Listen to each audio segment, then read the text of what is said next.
Olá, sociedade sul-mato-grossense. Meu nome é Cláudio Souza, sou secretário do Fórum dos Servidores Públicos de Mato Grosso do Sul.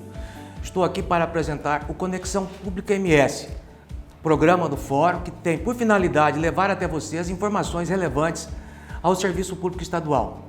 Esta é a primeira edição. Hoje nós estamos aqui com um dos coordenadores e presidente do Sindijus, Leonardo Lacerda, para falar sobre o aumento da alíquota previdenciária para 14%, fato que pegou de surpresa todos os servidores e que coloca em risco não só os salários dos servidores, mas como também o meio de vida das pessoas que dependem dos seus vencimentos para a sobrevivência. Em maio de 2020, o governador do estado, Reinaldo Azambuja, mandou uma proposta de lei para a Assembleia Legislativa alterando a alíquota previdenciária, ou seja, passando de 11% para 14% a contribuição dos servidores públicos estaduais.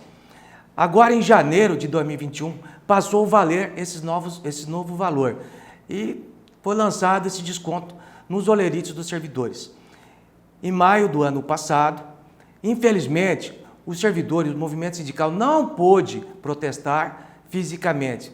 Foi feito um protesto virtual devido ao lockdown, à pandemia que assolou o país.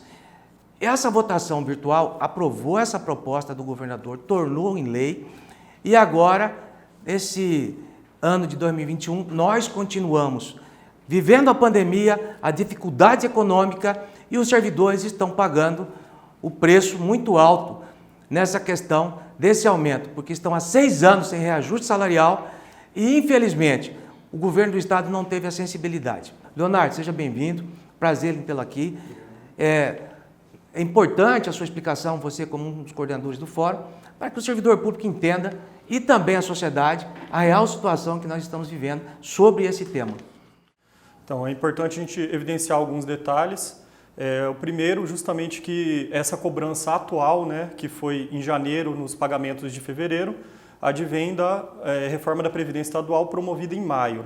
Então, primeiro ponto extremamente importante, essa reforma ela chegou um projeto do governo estadual dia 11 de maio e ela tramitou muito rápido e foi aprovada no dia 21 de maio. O primeiro ponto importante para esclarecer, dizem que o governo federal mandou fazer tudo aquilo. Na verdade, foi autorizado e determinado algumas alterações, mas tinha um prazo até 31 de julho. E naquele momento a gente pediu para fazer uma audiência pública, ainda que virtual, para a gente discutir esses números, discutir esse projeto.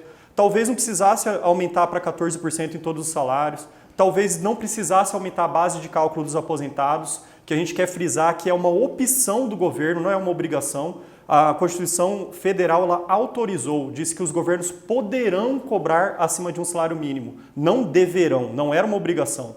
Tanto é que a gente citou que vários outros estados, até o Distrito Federal, instituíram cobranças a partir de 3 salários mínimos, 3 mil, ou até mesmo tentar manter que seja acima do teto do INSS, do regime geral. Ou seja, aqui o nosso estado, o nosso governador optou por fazer a cobrança da forma maior possível, mais gravosa possível, que foi o salário mínimo, que era uma opção dele, e a gente queria discutir se era necessário tudo isso. Será que não poderia, por exemplo, verificar que aqueles 400 milhões foram retirados do fundo e isso aí ajudar na queda da Previdência ao invés de aumentar a cobrança?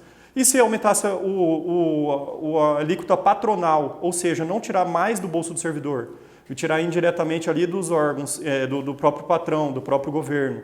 Então teriam várias outras formas de compensar ali um déficit, mas que pelo menos deveriam ser discutidas. Às vezes, ao final, se mostrados mesmo os números e todo mundo poderia ver que talvez fosse dessa forma necessária, mas nos foi vedado o diálogo, nos foi vedado o debate democrático.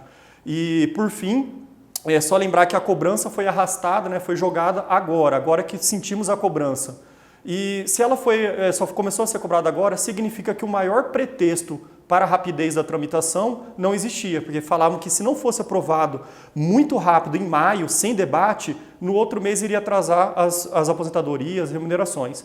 Se a cobrança começou esse ano, quer dizer que não tinha aquela pressa toda. Poderia ter havido diálogo, poderia ter tido debate e a gente discutido outras soluções. Então nós podemos dizer que, na realidade, além da falta de diálogo, houve uma inverdade, uma mentira, para que os deputados fossem pressionados e votassem, em meio à pandemia, a proposta do governador Reinaldo Azambuja. E outra coisa, Leonardo, essa implantação significa redução de salário, uma vez que os servidores estão há 6 anos sem a revisão geral anual? Com certeza, e da forma mais cruel possível, pois ao não repor a inflação, o salário já é corroído ano a ano, né, pela perda do poder aquisitivo, pela desvalorização da moeda. Só isso já diminui o salário. Além disso, agora, cobrar ainda mais a contribuição previdenciária, tanto para os ativos e de forma ainda maior dos aposentados e mais ainda dos aposentados por invalidez, é um corte drástico de salário. Os servidores já estão pagando há muito tempo pelos gastos públicos de outras áreas, né, que não são do serviço público, e agora tem que pagar mais isso, né? Então, realmente, é uma diminuição salarial. E só complementando também a questão do governo federal, lá foram alíquotas progressivas, né, conforme a faixa salarial. Aqui optou-se pela linear. Por que foi feita essa opção? Também teriam que ser mostrados os números, e não foram. Então é mais um exemplo de que foram muitas opções aqui, muita falta de diálogo e não necessariamente obrigações em certos pontos. Você reforçou a questão do diálogo com o governo do Estado.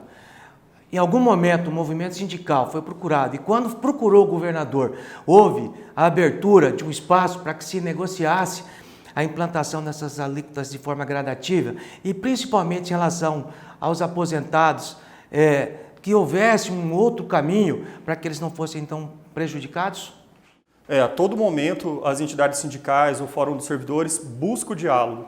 Só que nesse caso da reforma de Previdência de maio de 2020, foi vedado o diálogo, inclusive na Assembleia, que poderia ser feito, ainda que virtual, alguma forma de debate e tudo mais, seja para convencerem do que estava sendo feito, e principalmente para alterar ou a gente poder fazer algumas sugestões e poderiam ser acatadas de forma a resolver eventual problema, se existir, mas de uma forma menos gravosa, principalmente também para os aposentados e aposentados por doença grave. Registrando que no final do ano passado, no final de 2020, também oficiamos o governo, ele até nos respondeu, depois a gente fez uma outra manifestação e ela já não foi mais respondida, justamente tentando pelo menos salvar os aposentados por doença grave.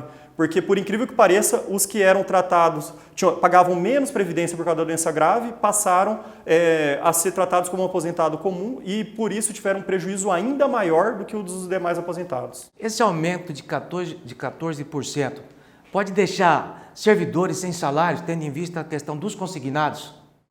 Certamente. A gente deu uma conversada com algumas pessoas da área de gestão de pessoal e como vai diminuir a parte líquida do salário, é bem possível que a margem fique negativa, e negativa num valor bem expressivo. Então vai prejudicar totalmente a margem consignável dos servidores, segundo as primeiras informações que a gente obteve, e então é mais um ponto negativo, né? Além de perder essa renda mensal, ainda ter retirado a sua margem consignável. Dos 79 mil servidores, a partir de janeiro, qual o percentual que foi atingido com essa esse novo aumento de alíquota? Como o aumento dos ativos, que era de 11% até o teto do INSS, o teto do regime geral, foi aumentado para 14%, então todos os servidores ativos foram afetados. Já em relação aos aposentados, foram praticamente todos, o certo seria dizer todos, porque passaram a pagar acima de tudo que recebe, acima de um salário mínimo. Como, pelo que a gente entende, o salário mínimo do servidor público é o salário mínimo, então praticamente todos aposentados também foram afetados e de forma ainda maior. Relembrando que o aposentado só pagava acima do teto do INSS, né, do teto da Previdência, naquela época R$ 6.100, e os aposentados por invalidez, por doença grave, só era cobrado a Previdência na faixa de provento, né, de remuneração deles, acima de R$ 12.200, né, era o dobro do teto. E aí passou agora todo mundo a ser acima de um salário mínimo, todo aposentado passa a ter que contribuir, mesmo já tendo contribuído a vida toda e esteja usufruindo da aposentadoria. Leonardo, em Mato Grosso também houve a votação, houve mudança na questão da Previdência, depois conseguiu se reverter. Aqui nós temos alguns deputados estaduais que apoiam, não é a causa do servidor público, é a causa da constitucionalidade, da legalidade, porque você já colocou que a votação não tinha um parâmetro nacional e isso foi questionado na época e, inclusive, em Mato Grosso procurou-se buscar esse entendimento. Aqui no Estado, é possível reverter? Vocês protocolaram hoje na Assembleia Legislativa um ofício para reabrir o diálogo com o governo, para tentar reverter, porque senão daqui a pouco vai ter gente sem receber salário. Aqui nós temos um mural, o quadro, né, dos deputados que votaram contra, o Cabalmi, o deputado João Henrique, o Barbosinha, o capitão Contar, Marçal Filho, Felipe Orro, Pedro Kemp. E também tem os que votaram a favor da reforma do governo.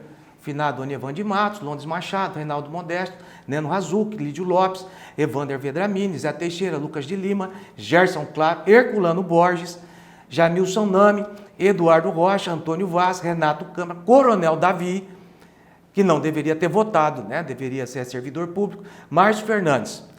Aqui, existe uma possibilidade de restabelecer o diálogo e reinventar esse caminho? Sim, inclusive a gente observou na votação que teve algumas surpresas positivas, né, que votaram a favor do servidor, que eram inesperadas. Infelizmente também tiveram outras surpresas negativas de deputados que deveriam votar a favor do servidor público pela sua história, pela sua representatividade, e talvez se esses não tivessem virado o voto, não fossem contra, talvez até tivéssemos ganhado na votação, que era uma lei complementar. Infelizmente, o número foi mais favorável ao projeto do governo e contra todos os servidores públicos. A gente tem esperança sim de poder mudar. Lá no Mato Grosso a gente tem um duplo exemplo. A primeira coisa é que o projeto de lei enviado pelo governo daquele estado já previa a cobrança do aposentado acima de 3 salários mínimos, ou R$3.000. Então já começou que eles já deram um exemplo melhor que o nosso no início, o próprio governo estadual. E o segundo é que eles aprovaram aquela reforma, mas depois os deputados estaduais viram o erro gravíssimo que eles cometeram e eles mesmos voltaram atrás. Um dos deputados fez um projeto de lei emendando, né, retificando aquilo lá e determinando que a cobrança só seja a partir do teto do INSS, do teto da Previdência Geral. Foi aprovado por unanimidade. Só que aí, naturalmente, o governador daquele estado vetou e agora eles estão discutindo a questão do veto. Com certeza será questionado juridicamente, né, pela PGE, pelo governador. Tem uma problemática ali de legitimidade, de quem pode fazer a autoria do projeto. Todavia, o que serve de exemplo para todos nós é que lá os deputados tiveram a coragem de voltar atrás no erro, de tentar corrigir esse erro e principalmente de trazer essa pauta na mídia, essa pauta política, de debater soluções. Lá, por exemplo, uma deputada já está falando de talvez aumentar 0,5% nos altíssimos salários. E aí aqui a gente já deu a ideia de talvez ser na patronal, resolver de outra forma um eventual déficit que não seja com prejuízo gravíssimo aos aposentados. Então, sim, existe um jeito, uma solução ou várias soluções. Depende da pressão do servidor, da receptividade dos deputados estaduais. Então vamos lutar, vamos com toda a força, que existe sim esperança, existem caminhos, e aí cabe a gente lutar por ele e conseguir o êxito aí na nossa luta, que pelo menos a gente está lutando aí com razão e é um ato até de humanidade, porque a gente que está vendo caso a caso o sofrimento dos aposentados, até mesmo de alguns ativos, é bem triste e bem relevante. Gostaria de agradecer a sua presença aqui no Conexão Pública MS e já deixar o convite para que você retorne aqui futuramente para que esclareça mais, principalmente para os servidores, para a população em geral, sobre essa situação, porque infelizmente a mídia comercial, a mídia tradicional, ela tem participado de uma campanha de demonizar o servidor público, o serviço público, ou seja, quem precisa do servidor público, do serviço público, são as pessoas pobres, miseráveis desse país, precisam daquilo que é público e elas têm que saber que elas têm que defender o servidor público e também o serviço público. E o servidor público sendo prejudicado, essas camadas sociais elas vão deixar de ser atendidas. Então, gostaria que você fizesse a sua consideração final e já deixar aqui, em nome do Fórum de Servidores, o convite para que você retorne aqui futuramente. Gostaria de agradecer o espaço, né, de poder se manifestar, mostrar a posição tanto da nossa categoria, mas principalmente de todo o serviço público estadual, fortalecer esse movimento. Então, agradecer o espaço, estaremos sempre à disposição e também pedir para você que está assistindo, você servidor público, familiar de servidor público ou usuário do serviço público, compartilhe isso aí, vamos dar mais espaço para a voz dos servidores públicos, para o nosso ponto de vista, que estamos lá dentro e sabemos onde estão as falhas e estamos lutando para um serviço público melhor para todo mundo, dedicando as nossas vidas. Então, por favor, curta, compartilhe e vamos divulgar ainda mais essa posição que às vezes não é divulgada a contento na mídia aberta. Com a mensagem do Leonardo Lacerda, presidente do Sindijus e também coordenador do Fórum dos Servidores Públicos, nós encerramos mais uma edição, a primeira edição de 2021 do Conexão Pública MS. Muito obrigado pela sua companhia e até o próximo programa.